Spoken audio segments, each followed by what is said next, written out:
रखना, एक एक को छोड़ूंगा नहीं, छोड़ूंगा क्योंकि अच्छा काम करोगे तो छोड़ दिया जाएगा। अगर किसी ने व्यवधान मचाया तो उसके धड़ से उसकी गर्दन को अलग कर दूंगा। यह परमेश्वर की घोषणा है। सावधान हो जाओ सभी लोग, सावधान सावधान।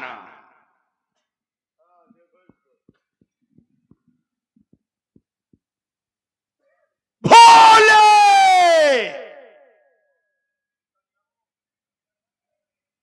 सीता के स्वयंवर में जो भाग लेने आए हैं, इतना नहीं कि सीटी मारे, सीता के स्वयंवर में जो भाग लेने आए हैं वो भाग ले। नहीं, इसमें हंसने वाली बात नहीं, जो भाग लेने आए हैं वो भाग ले। और रावण आ गया है, रावण सावधान, सीता का स्वयंवर नहीं होगा। बड़ी शांति थी, कोलाहल होने लगा, डर गए।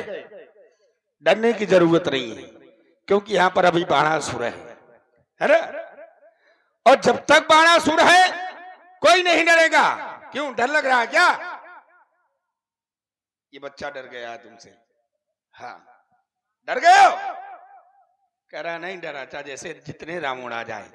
वेदाध्यायी कुलभूषण कंचन नगरी के स्वामी दशानंद जी मिथिला में एकानन में, जय श्री भगवान शंकर की, जय भोलेनाथ की। हमने आपकी घोषणा सुनी और घोषणा सुनकर के हमको तो आपकी घोषणा कुछ समझ में नहीं आई। समझ में इसलिए नहीं आई क्योंकि आपकी जो घोषणा है वो भ्रमित करने वाली घोषणा की आपने। आपने कहा जो सीता स्वयंवर में भाग लेने आए हैं वो भाग ले। क्यों सत्यम, इतना ही तो कहा कि और कुछ कहा? इतने कहा है, जो भाग लेने आए हैं वो भाग ले। भाई, व्यक्ति के मुख की आकृति से ये पता चल जाता है कि ये कहना क्या चाहता है ना? तो भाई, भाग लेने के यहां पर दो अर्थ निकलते हैं, तो आप थोड़ा सा स्पष्ट करिए कि कौन सा भाग लेने वाला बात है। भाई, भाग लेने आए हैं राजा, धनुष तोड़ने आए हैं, तो मतलब क्या कि भाग ले, मतलब भाग ले है? और एक भाग लेने का मतलब होता है कि जो प्रतियोगिता हो रही उसमें हिस्सा ले। तो कौन सा वाला भाग है? थोड़ा आप स्पष्ट करिए, और जब आप स्पष्ट करेंगे तो थोड़ा सा हम उस पर चर्चा करेंगे। वाणी को अल्प विराम कथ्यताम। देखो, दोष तुम्हारा नहीं है, जिसके जितनी बुद्धि उतना ही तो काम होगा, है? बुद्धि तुम्हारी जितनी, जहां तक तुम्हारी बुद्धि पहुंचती है, तुम्हारी बुद्धि नृत्यांगनाओं तक पहुंचती है, बाकी आगे तो है नहीं।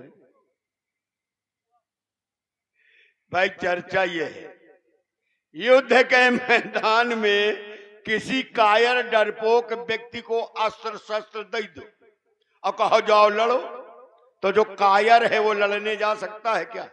ईमानदारी से बताना, कायर व्यक्ति लड़ने जा सकता? न जाएगा। और लड़ेगा कौन? रण क्षेत्रों में वही लड़ेगा,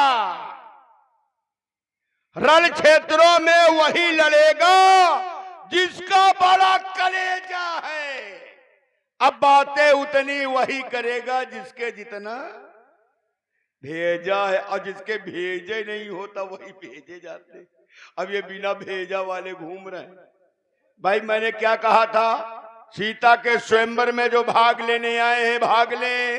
अब देखो ये भाग रहे हैं। अब इसमें क्या क्या इशारा किया मैंने? यहाँ देखिए, थोड़ा कौन सी आकृति है उनको छोड़ो, उनके मतलब की है ही नहीं। तभी तो मैंने कहा था आते ही कि हम लोगों को बुलाया करो तो समाज चाहिए। भाई, हमारी कौन सी आकृति ऐसी थी जिससे तुम भ्रमित हो गए? मैंने इतना ही कहा भाग ले, ये तो नहीं कहा यहां से भाग ले। ये कहा था क्या कि यहां से भाग ले? अब पढ़े लिखे हो तो जानो, नहीं बात ये हो नहीं तो है। जानो। मैंने नहीं, सुनो, तुमने कहा तुम्हारी मुखाकृति बता रही है, लो मैं बोल रहा हूं, बताओ कौन सी मुखाकृति है? अरे भाई हाथ का इशारा हो। मैंने ये भी या नहीं तो मैंने ये भी नहीं कहा कि तुम्हारी मुख का आकृति बता रही तुमने है। कहा है। मैंने ये कहा है कि व्यक्ति की मुख की आकृति को जान करके व्यक्ति समझ लेता है कि ये क्या कहना चाहता है। तो तुमने ठीक क्या है, समझा? रुक जाइए। अब देखिए, भाग लेने के मैंने कहा यहाँ पर दो अर्थ निकलते हैं, है ना? तो तुम एक लगाओ। मैं आपसे कोई तर्क नहीं कर रहा हूं। मैं आपसे ये पूछना चाहता हूं कि आपने जो कहा है कि भाग ले, तो कौन सा वाला भाग ले? भाई दो अर्थ है। तो फिर बेटा मैं क्यों बताऊं कौन सा वाला? तुम समझो। नहीं, बात ये नहीं है। रुको, तुम क्या करने आए हो यहाँ? क्या करने आए? जब हम यही सब बताएंगे तो तुम करोगे क्या? देखिए, अब जैसे भाई मैंने रुक जाओ पहले मेरी बात सुनो। बिल्कुल, चर्चा बिल्कुल। मेरी थी। अगर हम ही बता देंगे कि कौन सी वाली बात है तो तुम यहाँ क्या करे आए हो? तुम आए हो समझो, बात करो, चर्चा करो। तो भाई मैंने ये कहा था कि जो सीता के स्वयंवर में भाग लेने आए, भाग ले। इसी में कौन सी बुराई है? इसी तरह से भाई इसमें बुराई कौन सी? इसी तरह से किस तरह से कहा? भाई आपने कहा था जो सीता के स्वयंवर में भाग लेने आए वो भाग ले। तो इसमें बुराई क्या है? देखिए, मुख की आकृति भाग ले। लो फिर आकृति वाली बात। बिल्कुल बिल्कुल। भाई इसका अच्छा रुक जाओ, एक क्षण। तुम्हें मेरी मुख की आकृति से क्या पता चला? मुझे मुख की आकृति से ये पता चला जो यहाँ पर भाग लेने आए आप उनको भगा रहे हैं। ठीक, चले जाओ तो यहाँ अब इस विषय में बोलना चाहिए। ये बात। अब हमसे काहे पूछ रहे हो कि कौन वाला भाग? देखिए, इसलिए अगर जान कहे तो इसलिए कि आप हमारे मान हैं, एक कलिवाद ब्राह्मण हैं। एक आदमी बोलो। अगर दू बोलोगे कोई समझ ना पाएगा। मैं संवाद करने वाला व्यक्ति हूँ, विवाद वाला नहीं। अगर तुम जान गए थे मेरी मुख की आकृति से कि रावण सबको भगा रहा है, तो फिर पूछने की आवश्यकता क्या थी? क्या आवश्यकता थी कि कौन वाला भाग? मैंने ये कहा है, कोई परीक्षार्थी जैसे कोई परीक्षा में भाग ले रहा है प्रतियोगी, तो मैंने यही कहा कि जो सीता के स्वयंवर में भाग लेने आए भाग ले, यहां से ना भाग ले। अगर ये कहो तो बताओ। ना, कहने की आकृति अभी गलत है। इतने साधारण तरीके से नहीं कहा आपने कि सीता के स्वयंवर में जो आया है वो भाग, जो सीता के स्वयंवर में भाग लेने आया है वो भाग ले। तो बेटा मेरी आवाज ही इतनी है। महाराज आवाज इतनी, जब आवाज इतनी है, आवाज नहीं है। अगर एक बार गर्जना कर दूं तो नारियों के गर्भ गिर जाते हैं। वो गिर जाते वो अलग बात है। ये कहो तुम सामने खड़े हो, अगर कहीं तुम नारी होते वो अलग बात है। वो अलग बात है कि नारियों के गर्भ गिर जाते हैं, लेकिन अगर आवाज आपकी इतनी है तो पर समझा। तो एक बात और कही थी। कौन सी? मैंने कहा था सीता का स्वयंवर नहीं होगा। नहीं होगा। अब इस विषय में तो तुम पूछे नहीं है। भाई जब सीता का स्वयंवर तो हो चुका है, सीता का स्वयंवर तो हो चुका है, क्या सीता का स्वयंवर रह गया है? हो चुका है क्या? बिल्कुल। कहानी खत्म। अब संवाद में कहा रहेगा जब स्वयंवर हो चुका? मैं बता रहा, सब कुछ रह गया पर नहीं, रुक जाओ। धनुष यज्ञ रह गया। अभी नहीं। धनुष यज्ञ रह गया। अभी नहीं। स्वयंवर हो गया है। अभी नहीं। धनुष यज्ञ रह गया है। अब नहीं। गलत बात। क्यों? बिल्कुल गलत बात। स्वयंवर किसी के साथ में हो चुका है। हाँ। और धनुष कोई दूसरा तोड़ दे तो क्या उचित है? अब जरूरी है कि उचित है? नहीं जरूरी क्या? हाँ। धनुष यज्ञ में राजा आए हैं। देखिए, स्वयंवर राजाओं के साथ नहीं। ना देखिए, जब तक परिणाम नहीं निकलेगा, जब तक ये कोई निर्णय नहीं ले सकता कि दूसरा छोड़ दे।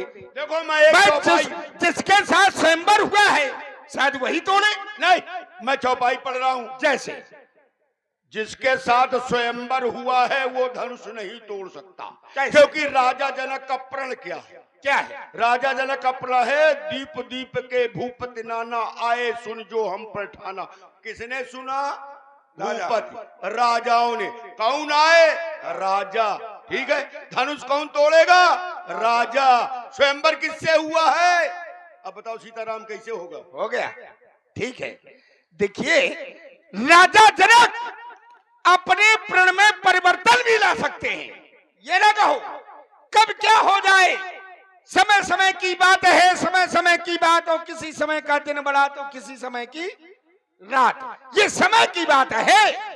एक पल में क्या हो जाए ये कोई नहीं जानता। देखो ये गलत बात है। पल में क्या हो जाए ये कोई नहीं जान सकता। दशरथ जी, स्वयंवर हो चुका है, फिर मैं चौपाई बोल रहा हूँ। रुको, धनुष एक रह गया है, फिर मैं चौपाई बोल और रहा हूँ। आप कहो कि स्वयंवर नहीं हुआ। बातों में न लगो। नहीं, आप कहो कि स्वयंवर नहीं हम हुआ। वहाँ पहुँचे नहीं रहे, यहीं ना ना आओ। ना ना ना, वही नहीं, ये बताओ, यही कहो कि स्वयंवर नहीं हुआ। काहे डरा रहे हो? मैंने को डरा कर इधर खड़े हो जाओ। डरा नहीं था, बारह सौ डरने वाला में अब से थोड़ा नहीं है। हमारी भी सुन लो। हाँ बिल्कुल, राजा जनक प्रण छोड़ सकता है क्या? ना तुम्ही ने कहा भी छोड़ नहीं सकता। राजा जनक प्रण बदल सकता नहीं है? नहीं, हमने कहा हाँ, तो- परिवर्तन समय की बात है, समय की बात है, समय चक्र है, और समय चक्र जब चलेगा तो परिवर्तन भी होगा। और आप सुन रहे हैं बहुत ही सुंदर संवाद। इसी पर प्रभावित हुए भाई राजकुमार द्विवेदी जी, इनकी ओर से 51 मुद्राएं। लेकिन मैं रावण जी और दशानंद जी से अनुरोध करूंगा कि पहले भाग का जो आपने कहा है कि जो राजा आए हैं वो भाग ले, इसका निष्कर्ष निकलना देखो, चाहिए। उसका निष्कर्ष के चक्कर में ये चला जाएगा, जो बहुत बढ़िया बात है। इन्होंने कहा राजा जनक प्रण में परिवर्तन कर सकते हैं।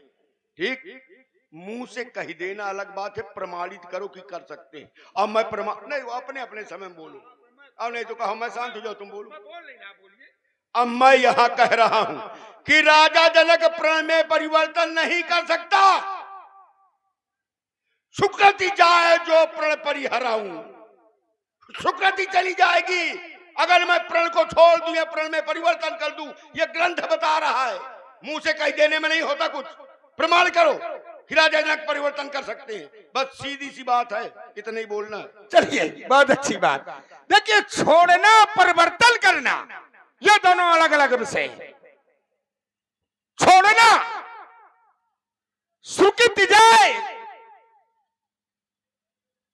भाई उन्होंने कहा कि मैं अपना प्रण नहीं बदल सकता। अब ना, परिवर्तन माने बदलना नहीं होता ना, मैं बता रहा हूं, बिल्कुल बता रहा हूं, बड़बड़ाओ ना। परिवर्तन जैसे जैसे किसी प्रतियोगिता में शर्त रखी जाती है, शर्त रखी जाती है कि जो इस कार्य को पूरा कर देगा तो अमुक अमुक वस्तु उसको मिलेगी। वस्तुओं में परिवर्तन कर सकता है, कैसे? वस्तुओं में परिवर्तन कर सकता है कि ये कार्य नहीं हुआ तो वस्तुएं बढ़ा सकता है? और यहाँ पर जैसे प्रण राजाओं के लिए है, दीप दीप के भूपति नाना इकट्ठे हैं, तो राजाओं के अलावा ये प्रण परिवर्तित भी हो सकता है। राजाओं के अलावा नहीं हुआ, मतलब का निकला नहीं हुआ। चलिए, अब जैसे आपने अर्धाली पढ़ी, मैं भी एक अर्धाली पढ़ रहा हूं। राजा जनक ने कहा, अब जनिकु माखे भटवानी, वीर विहीन मही में जानी। इसमें भी कोई मतलब नहीं है। अब रुक जाइए, मतलब नहीं, क्या राजा के लिए वीर होते हैं? हाँ, क्या राजा के लिए वीर होते हैं? जो वीर होता है क्या वो राजा ही होते हैं? ये परिवर्तन है, बिल्कुल बोलिए। ये अब देखो, अगर तुम पढ़े लिखे होते तो जानते। जैसे प्रण किसको सुनाया गया? तुम राजाओं को। राजाओं को। हाँ। आए कौन? राजा। राजा। स्वयंवर में राजा जनक ने किसके लिए कहा कि वीर नहीं है? राजाओं के लिए। भाई जो आया है, जिसको सुना गया वो वीर नहीं है, काम खत्म। अब ये तुम कौन सी बड़ी बात बता रहे हो भाई? तुम्हारी बुद्धि काम नहीं कर रही है। अब सुनो, यहाँ इस रावण के आगे बड़े बड़े लोगों की बुद्धि काम। आप लोगों को सिर्फ भ्रमित कर रहे हैं, सिर्फ भ्रमित। कारण राजाओं को अब अगर मैं गलत कर रहा हूँ, रुक जाओ, आचार्य जी बताओ गलत है। तुम्हारी बुद्धि ने अभी चलिए, स्वयंवर की तरफ रुक जाओ। फालतू में राजाओं एक ही बात पे ज्यादा न करो। राजाओं को पढ़ सुनाया, राजा आए, राजाओं का अपमान किया जाए, ठीक है। जब राजाओं का अपमान किया जाए तो फिर धनुष का खंडन होगा ही नहीं। तो देखो, तुम आप कुछ बोल नहीं पा रहे हो, तुम पता नहीं क्या बक रहे हो। तुम्हारी इस समय संतुलित नहीं है बुद्धि। राजाओं के लिए बंधित था, आओ। लेकिन राजाओं के बंधित जो प्रण था, बंधित को छोड़ करके वो वीरों के लिए प्रण हो गया। आओ इधर आओ। ये परिवर्तन हो गया। छोड़ो, हटाओ, बिना मतलब वाली बात करो। स्वयंवर नहीं होगा क्यों? क्यों?